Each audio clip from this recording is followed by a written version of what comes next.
इस सेशन के synopsis and report submit हो चुके हैं। आपने इग्नू में सिनॉप्सिस एंड रिपोर्ट सबमिट कर दिए होंगे।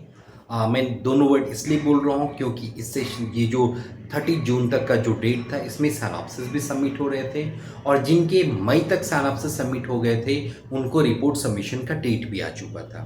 ठीक है ना, मैंने 2 डेट बोला। 30 मई तक लास्ट डेट था सबमिशन का जिसमें सिनॉप्सिस सबमिट किए थे जिस स्टूडेंट ने, उनका अप्रूवल आ चुका था और उनको रिपोर्ट सबमिशन का डेट मिल चुका था। ये डेट वेरी कर सकता है as per regional centre to regional centre, है ना। पर मेजर जो आपकी इग्नू की मेन वेबसाइट पे जो डेट मेंशन था वो 30 जून मेंशन था जो सिनॉप्सिस एंड रिपोर्ट सबमिट की गई थी। ठीक है, तो जिनके सिनॉप्सिस ऑलरेडी अप्रूव हो गए थे उन्होंने रिपोर्ट सबमिट कर दिया था 30 जून तक, और जिन्होंने सिनॉप्सिस फर्स्ट टाइम सबमिट किया था 30 जून तक, उनका अब रिपोर्ट के सिनॉप्सिस के अप्रूवल लेटर आने वाले हैं। ठीक है, तो दोनों ही केस में अगर आपका सिनॉप्सिस का अप्रूवल आ जाता है तो आप क्या करेंगे, नेक्स्ट स्टेप होगा कि आपको प्रोजेक्ट रिपोर्ट बनाना है।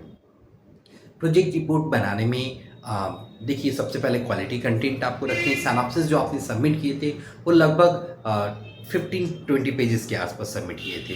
अब जो रिपोर्ट सबमिट करना है, अगर आप BCA-MCA प्रोग्राम के स्टूडेंट हैं तो आपको लगभग 150 पेजेस में रिपोर्ट सबमिट करने की ज़रूरत पड़ती है। अगर आप MBA प्रोग्राम या किसी और प्रोग्राम के स्टूडेंट हैं, ये अप्रॉक्स आपको 60 to 80 पेजेस में सबमिट करने की ज़रूरत पड़ती है। कुछ प्रोग्राम में 100 पेजेस भी मेंशन है। ठीक है ना, तो आपको अब रिपोर्ट सबमिट कर देना है। ओके, मतलब रिपोर्ट आपको बना देना है। अब इसके बाद जो मेजर बातें हैं, मेजर ये है कि जिनकी रिपोर्ट ऑलरेडी सबमिट हो चुके थे अब उनका वाइवा का डेट आना है। ठीक है, वाइवा का डेट रिपोर्ट सबमिशन के लगभग 30 डेज में आ जाता है, कई बार 15 डेज में आ जाता है, तो उनको वाइवा प्रिपरेशन की ज़रूरत पड़ेगी। तो आपको अभी से अपने वाइवा प्रिपरेशन करने हैं। मोस्टली वाइवा जो होते हैं वो BCA-MCA प्रोग्राम में होते हैं, और भी कुछ प्रोग्राम है जिसमें वाइवा कंडक्ट करती है यूनिवर्सिटी, तो उसमें आपको प्रॉपर रिपोर्ट को रिवाइज करना है और वाइवा से रिलेटेड कुछ सपोर्ट चाहिए हमारे एंड से तो आप हमें कांटेक्ट कर सकते हैं। हमारे एंड से कुछ सजेस्टेड क्वेश्चंस आपको मिल जाएंगे वाइवा प्रिपरेशन करने के लिए।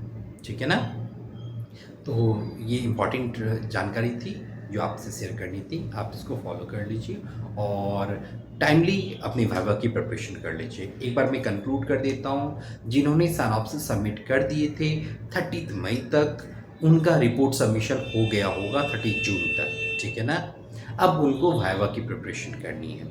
और जिन्होंने अभी तक सिनॉप्सिस सबमिट नहीं किए, उनका जो न्यू सेशन आने वाला है ना, अगस्त सितंबर के आसपास जो सेशन स्टार्ट होगा उसमें आपको सिनॉप्सिस सबमिट करने हैं। तो जैसे सेशन स्टार्ट होता है मैं आपको अपडेट करूँगा।